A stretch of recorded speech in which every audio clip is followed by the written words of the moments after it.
This is the final game. All right. Infinity Slayer on Haven.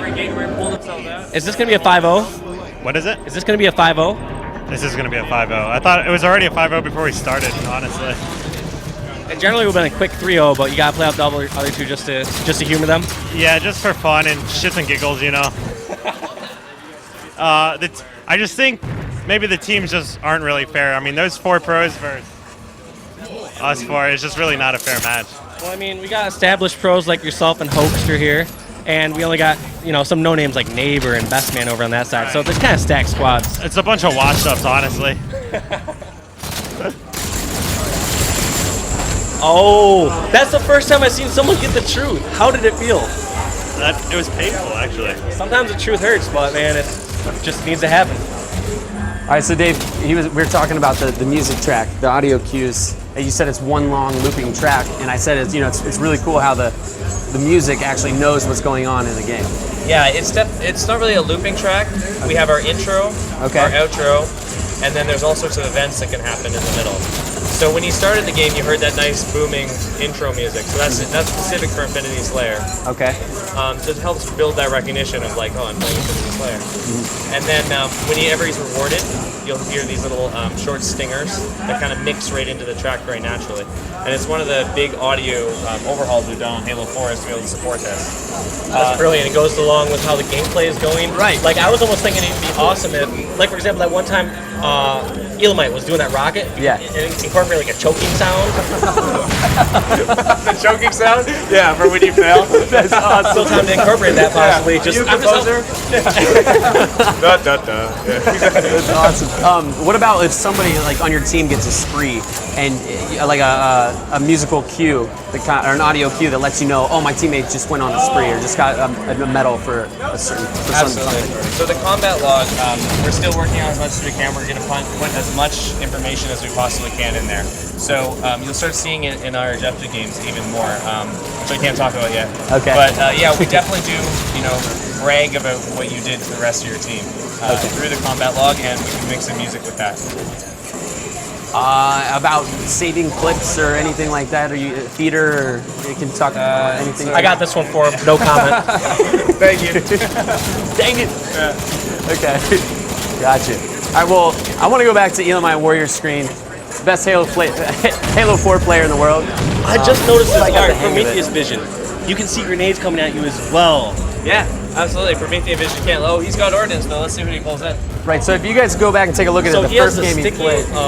What's the bottom one? Sticky. Left one scatter. Yeah. Right one is speed boost. Okay. Yeah.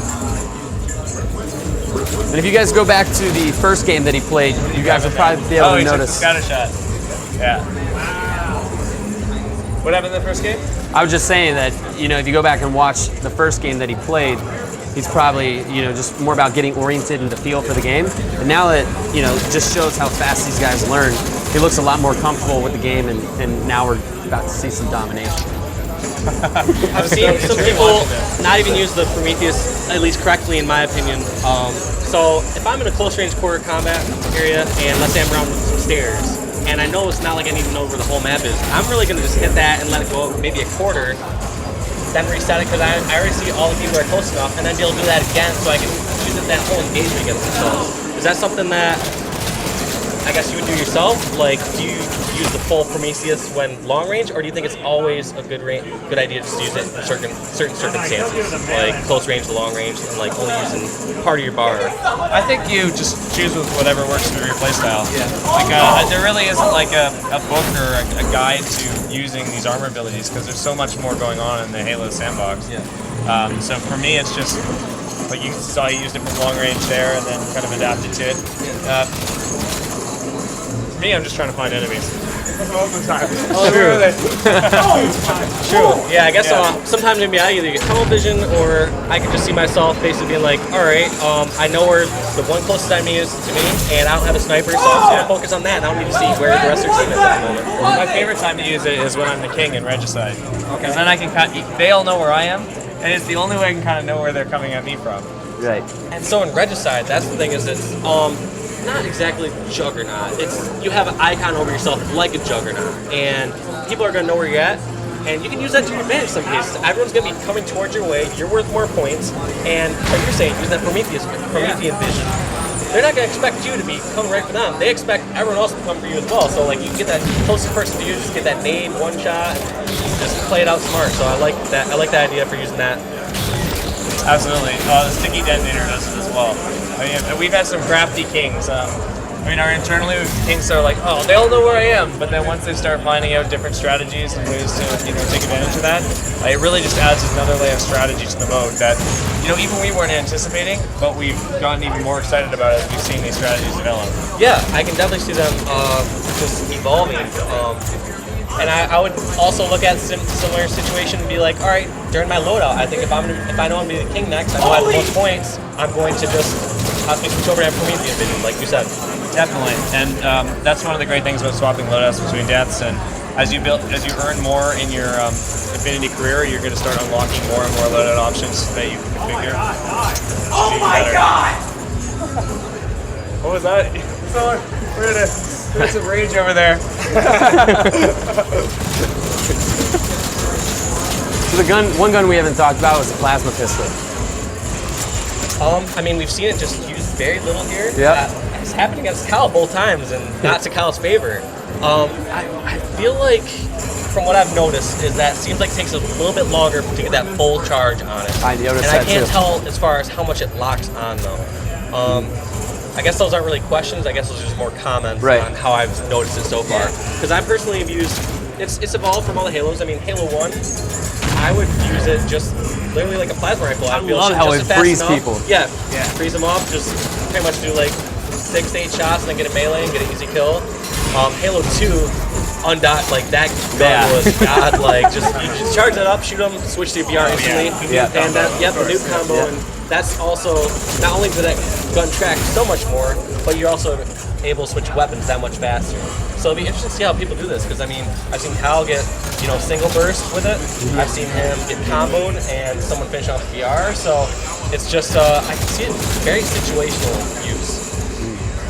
Now, with the melee system, I haven't seen anybody get animated yet. Are animations in Halo 4? Assassinations. Assassinations. Yes, absolutely. Assassinations are back in a big way. Okay. And there's many new ones. I've noticed these players, they don't take the risk as often. They're on the stage, don't want to get yoinked. But yeah. I also think that these guys, even though first time playing these maps, they really have a high awareness level, especially having the radar, and so many of them using Promethean vision. So I think that's a huge factor why we haven't seen any yet. Yeah, here's a speed boost in action here. This is great. Alrighty, Mike, show us the speed boost. Now, when you have Nice shots. What I love about speed boost is the circle strafe. Oh, and he's fighting an overshield too. That was kind of a cool combo, but. Yeah, getting in and out of combat, but also being able to circle strafe on enemies that much faster is a huge advantage. You're doing work. I've just sort of noticed that overshield, no problem. you obviously reload and stuff faster. Does your rate of fire increase as well? No, not your rate of fire. Your reload speed, your weapon swap speed, and your movement speed. That was a good double kill he pulled off of it. Kyle's dominating. So that gets him and his team a few more extra points for getting those medals and obviously double kill. I still want to go back to that speed boost. Now, is it worthwhile to sprint with a speed boost, or does it negate sprint? It doesn't negate sprint fully. Speed boost isn't really meant to give you a hyper sprint. We're still doing some tuning around how much it will impact sprint, but it's mostly for your strafe, your forwards and backwards regular movement while you're firing, because that's where we found we get the most gameplay value out of it. I mean, players can already put their gun down and sprint, so speed boost is really for that moment-to-moment jousting or one-on-one combat. And how does it change that? Can you reload faster? Can you switch to your magnum faster, as we were discussing earlier? And that's where you see the biggest benefit. I can also see that being huge with, especially weapons like, let's say you get rockets. Like, I keep going back to changing loadouts and whatnot, but if you're able to like secure rockets and speed boost, stuff like that, where those weapons that take so long to reload, like just every little advantage can be such a huge part. Like, I just see so many different options. Well, the combinations are endless, and we're still finding them and enjoying them as we've been tuning the sandbox. And it's been so much fun to work on stuff just like that. Was it your plan to make me contemplate coming out of retirement by making such a great game? Absolutely, that was the only reason I get out of bed in the morning. You guys just have a huge whiteboard, like bullshit. How do Drinking we a get fresh back? cup of coffee, like, Come back, please. Love it. All right, so they didn't get the 5-0. I don't understand what that word means. Death Fiat? I don't know either. We're about to check the scoreboard and find out what it really means. Check the scoreboard and see whose fault it was? Yeah, pretty much. Because I don't know what's going on over that way. All right, that was awesome. Yeah, I had a great time watching that. Yeah, that was fun. Hey guys, there's a lot more to see over at MLG.TV. All POVs of the pro players and just more exclusive Halo 4 gameplay footage.